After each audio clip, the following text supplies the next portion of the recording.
नमस्कार बच्चों। आशा है आप सभी अपने अपने घरों में होंगे एवं स्वस्थ होंगे। आज हम कक्षा 12 की पाठ्य पुस्तक आरोह के काव्यखंड से दिन जल्दी जल्दी ढलता है कविता पढ़ेंगे, जो कि हालावादी कवि हरिवंश राय बच्चन द्वारा लिखी गई है। कविता से पूर्व हम बच्चन जी के विषय में कुछ जानकारी पढ़ेंगे। बच्चन जी का जन्म 27 नवंबर सन 1907 को इलाहाबाद में हुआ था। उन्होंने इलाहाबाद विश्वविद्यालय से अंग्रेजी विषय में एमए की परीक्षा उत्तीर्ण की। अंग्रेजी कवि कीट्स पर उनका शोध कार्य बहुत चर्चित रहा। वे विदेश मंत्रालय में हिंदी विशेषज्ञ भी रहे।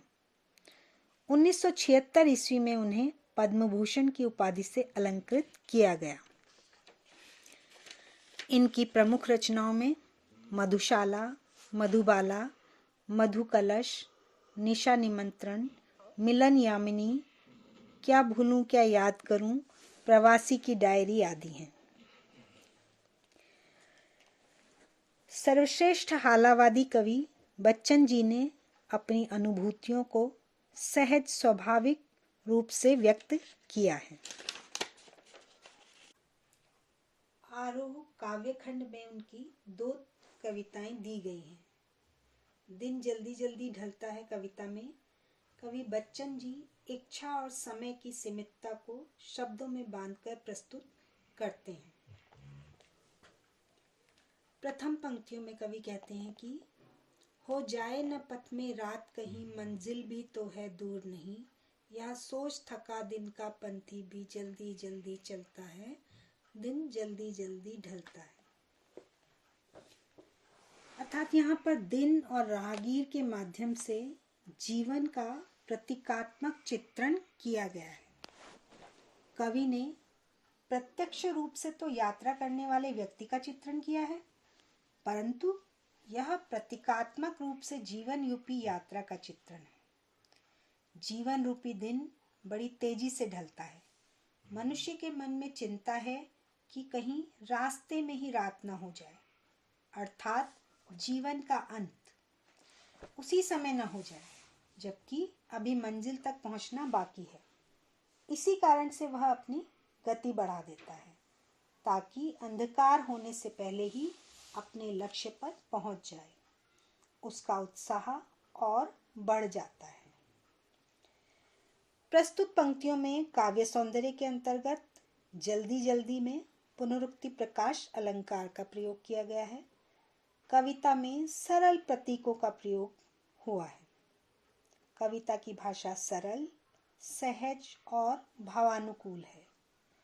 कविता के इस पद में शांत रस का प्रयोग किया गया है। बच्चे प्रत्याशा में होंगे, नीड़ों से झांक रहे होंगे, यह ध्यान परों में चिड़ियों के भरता कितनी चंचलता है, दिन जल्दी जल्दी ढलता है। यहाँ पर कवि ने पक्षी और उसके बच्चों के माध्यम से जीवन की ही बात को आगे बढ़ाया है। कवि पक्षियों के माध्यम से जीवन की अनिश्चितता का चित्रण कर रहा है।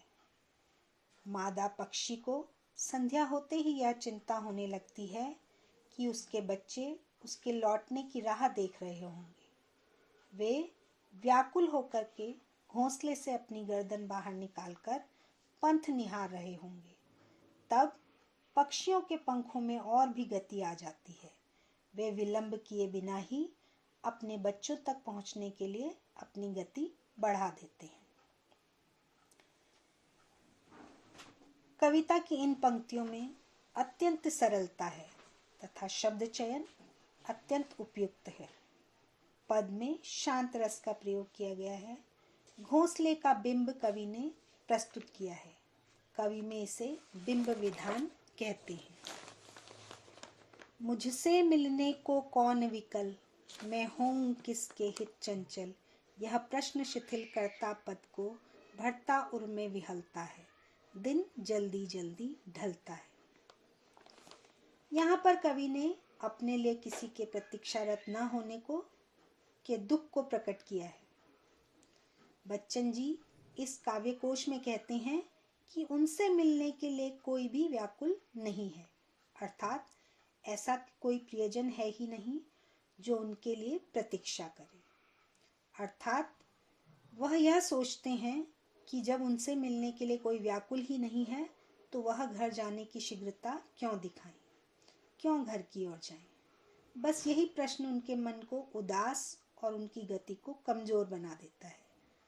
पर दिन का अवसान तो अपने क्रम को नहीं तोड़ता, वह शीघ्रता के साथ ढलता ही जाता है।